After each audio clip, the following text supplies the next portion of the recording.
All right. Hello and welcome to Intuitively Tuned In with me, Kylene Cox. I am very excited today because joining me is Magical Matthew. We recently connected. We are in the same area and I'm just so excited for everything that might be coming in the future and how we align and the conversation we're going to have for today. So welcome, Matthew. Thanks for joining me.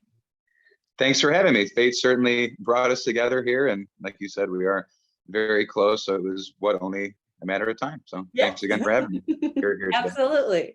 So very fun topic we're talking about today. And by fun, I mean, it's going to be fun to talk about, but it's kind of hard, right? It is a little bit. So we're talking about, are people falling asleep or are they waking up? And I'm just going to hand that over to you and you say what speaks to you. Okay, great. So perfect topic for today, very relevant.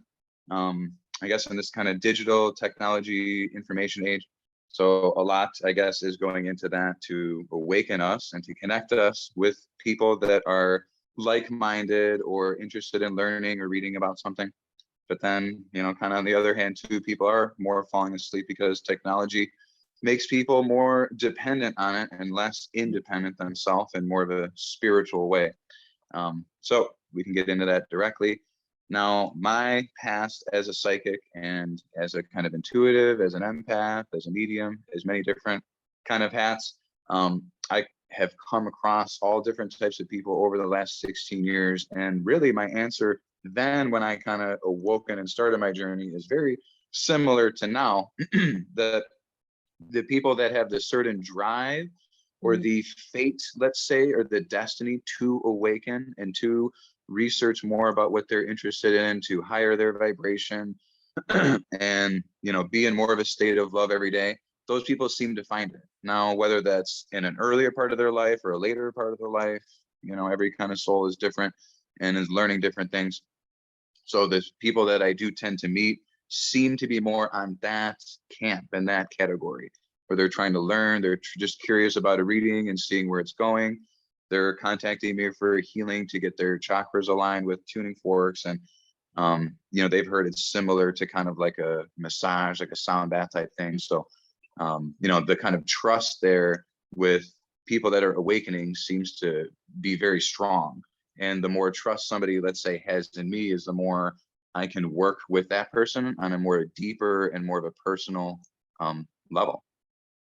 Now, the opposite will say, over the last 16 years, people have been more asleep too, because you have some people that, let's say 10 years ago were, very spiritual hat on and they read every day and they exercised every day. And then, life hits or they lose their job or they, lose their spouse or something traumatic happens and, they start to lose hope. They start to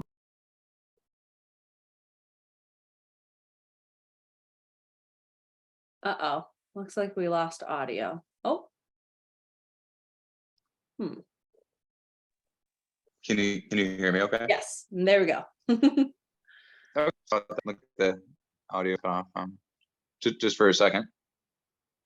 So back in the sleep category, so maybe over the last 16 years, I have met a lot of people that maybe at that time, they've been more open, but then let's say something tragic happens and it takes, them a long time to recover from that trauma or from that loss. And then maybe in 10 or 20 years, they start to, focus more on the spiritual side. But I guess it's kind of a perpetual cycle of duality. Then you have the people altogether that, enjoy more of a comfortable sort of a lifestyle where they'll be focused on pleasures and entertainments and stuff like that. Those people really are more difficult to reach, if at all. So if I happen to come across someone like that, I try to approach, let's say, a psychic reading as something more fun or more interesting, or it doesn't have to be serious. It doesn't have to be this big, thing that's going to transform your life tomorrow, because that could be very scary for somebody in maybe more of a fragile type state. Now, awakening, falling asleep, tale of two cities, literally, it's the best of times, it's the worst of times. So the more technology grows and is incorporated in our daily life, we're focused on what we're doing, but then we're also seeing what other people are doing too. So that sense of, reflection and mirror is a lot greater if you're in front of your phone or your computer, or your tablet, your smartphone, looking at Facebook or Snapchat or what other people are doing. You're taking an interest in that, and awakening yourself by involving that, let's say, on a spiritual level with other people. So technology makes that great for, let's say, someone like me to organize an event or a class or a fair, to find those like-minded individuals. So overall, are we awakening? I would like to say yes. More, the age of Pisces is kind of leaving us, the age of tradition, and then the age of Aquarius is kind of coming in. Now more the age of enlightenment, or divine kind of wisdom and understanding. So all this kind of spiritual, psychic, intuitive, medium type stuff is going to basically take the average person and say, okay, what's going on in my life and how can I better myself? Absolutely. So you mentioned three beautiful groups of people, right? And I'm just curious, for the people out there, do you think it's like, here's one group, here's another group, and the third? Or do you feel like it's more of like a spectrum? Like, what if someone's out there listening, they're like, oh, I don't know where I land. Maybe it's between where, how do you see that? I'm curious. Well, let's say the spectrum, I believe, is more definite in periods or cycles in terms of fate and destiny, because I'm a psychic. So I don't have a choice. I have kind of that angels, God, spiritual, divine beings are kind of guiding, our lives, spirit guides, whatever you want to call them. And they have more influence, let's say, over your life than even you do. So choice and chance is very secondary or very minor. So in my belief, there is a camp where you're totally asleep and you're probably not going to wake up, or you may at a later time in your life when you're ready for something like that. Okay. Two is you're maybe halfway there trying to higher your vibration, but can't really incorporate it maybe day to day to, obtain all the things that you're trying to look for in your life. And then there's maybe the third stage, which is you're, whatever spirit tells you you're doing, whatever intuition tells you you're doing, good things are just kind of happening. You're not knowing why or how, but it's good. So just kind of keep rolling with it. So there's, people that are, let's say, less spiritual that are still in that camp because they, let's say, trust their own instincts or intuition. It doesn't matter per se how spiritually connected you are, but that certainly helps you get into that third kind of camp.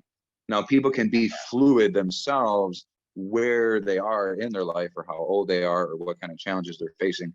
But I feel like the camps are very definite, yes. Because then it helps me work with somebody too, depending on knowing what camp they're in. If they're in the camp where I don't really want to hear about all this psychic stuff, I can say, well, I offer clearings with tuning forks, and that will, let's say with your heart chakra, that tuning fork gives you the sense of like a giant hug. So you'll feel love and peace and happiness after the session.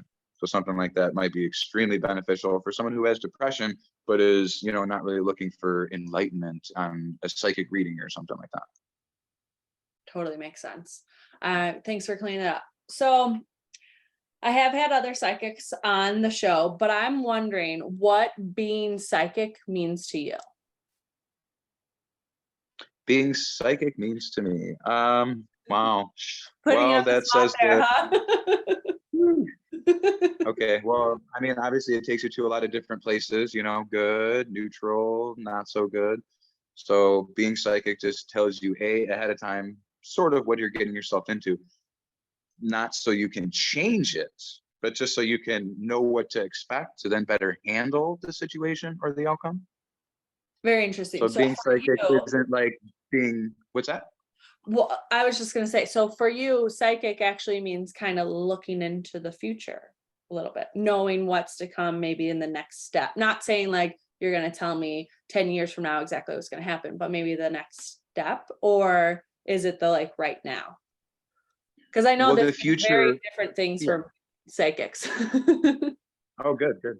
Well, the future to me represents, anxiety. So if you're Okay. dealing with the future, you have to be prepared for it. You have to be ready for it. Okay. So if you're ready and prepared for it, meaning you're in a space of acceptance, not trying to control what the future is, because the future is over here and that's separate. It's like a line of projection that's already gonna come to pass because you said or felt or done something. So it's past, present, future really are all one thing, one line of projection. So I think that the future shouldn't be looked at with anxiety, and that's why so many people, let's say, either turn away or shy away from psychics because they don't want to know what their future holds, not knowing they've already created it and they're literally walking through it at Right. that moment. So being a psychic is just having that ability to have that mirror, that reflection right up to you as you're doing something. So let's say it's like a roller coaster ride. You're in the car and you're going up a a hill part, and you're about to see down, and you're like, well, that's not really going to be very good, let's say, because I'm about to drop altitude, and maybe I should be scared. Maybe I should be ready for that. You're sorting out your emotions before you actually go into the situation. Whereas normal people, let's say, that aren't intuitive or aren't psychic or anything like that, they're just strapped in and they're just moving along, and they don't really know where the track is like headed next. But that's kind of what I feel, that life is very solid on a certain track, and you can't deviate from that too much. So maybe it's like the difference between being psychic is you get to see the ride, and being asleep is you have a blindfold on and noise canceling headphones, and you're just kind of Right. on the ride. Very cool. I like that. Right. I like that Right. definition for sure. So if someone's out there and they're like, oh, I want to work with Magical Matthew, what all, which I know there's a lot, right? We're kind of similar where we have like 9 things going on at once, but they're all beautiful and all intuitively guided. What Yeah. are you excited about right now, and how can they work with you? Well, my website, www.magicalmatthew.com, Matthew with 2 T's, has my Facebook page and all my other information about what types of events that I do. I'll have about 1 class a month or so, and a fair a month. This upcoming Saturday here on the 4th, I'll have a big fair at my office. So I'll have, vendors that'll come and do services. I'll be here doing my psychic readings and healings. Now, day to day, I'm obviously here at my office in Lincolnshire doing all different types of sessions. And my website also has the ability to book parties. I travel all the time for more group readings too. That's kind of a big thing for me, even couples readings, kind of dealing with kind of interpersonal relationship issues and talking about, okay, why the energy is this way for this person, what they're feeling. And then the other person, kind of like a mediator or like an advisor too. I have a lot of different skills, and we really do feel what's going on for people behind the scenes. And I just bring that right here to the surface. So any event that I'm doing is usually on my website, Facebook page. And I'm sure we're going to be doing a lot of work together. So we'll try to syndicate a lot of stuff that we're doing here too. And magicalmatthew.com. Yeah. Speaking of, What's we that? should talk about how next week we're together on a summit, which is That's called, correct. which is called Channeling, Mediumship, Intuition. Oh my. That's right. The online summit. That's next Wednesday, 1 week from today. Yeah. So you'll be live then. It starts on Monday. You On get all the Monday, video, or you get 3 videos each day. You get time to watch them. So if that's something that interests you, join us if you're watching this live. Even if you're into the week, you can still join us, of course. That's going to be really fun because it's teachers like you and I who are teaching them how to do this for themselves, right? So in the analogy we used before, taking off that blindfold and those headphones so that you can see the ride you're on and like embrace it, right? That's right. The summit's going to be a perfect way to do that from a multitude of different perspectives. So I saw, lots of different backgrounds on people. So I'm very excited myself to listen and watch and to learn. Yes, absolutely. So join us for that. Check out Magical Matthew. His information, of course, will be in the details of this video. And we'll leave on your intuitive message to the world. Thank you, Kylie. My intuitive message to the world would be that the love you withhold is the pain that you carry lifetime after lifetime. So we, as human beings, need to learn to not withhold love this lifetime, raise the vibration of the planet, and to treat each other with love and respect. Thank you very much for having me. Awesome. Thank you for sharing that. Thank you for joining me. And thank you for everyone that watched this. Have a wonderful rest of your day. Thank you, everyone.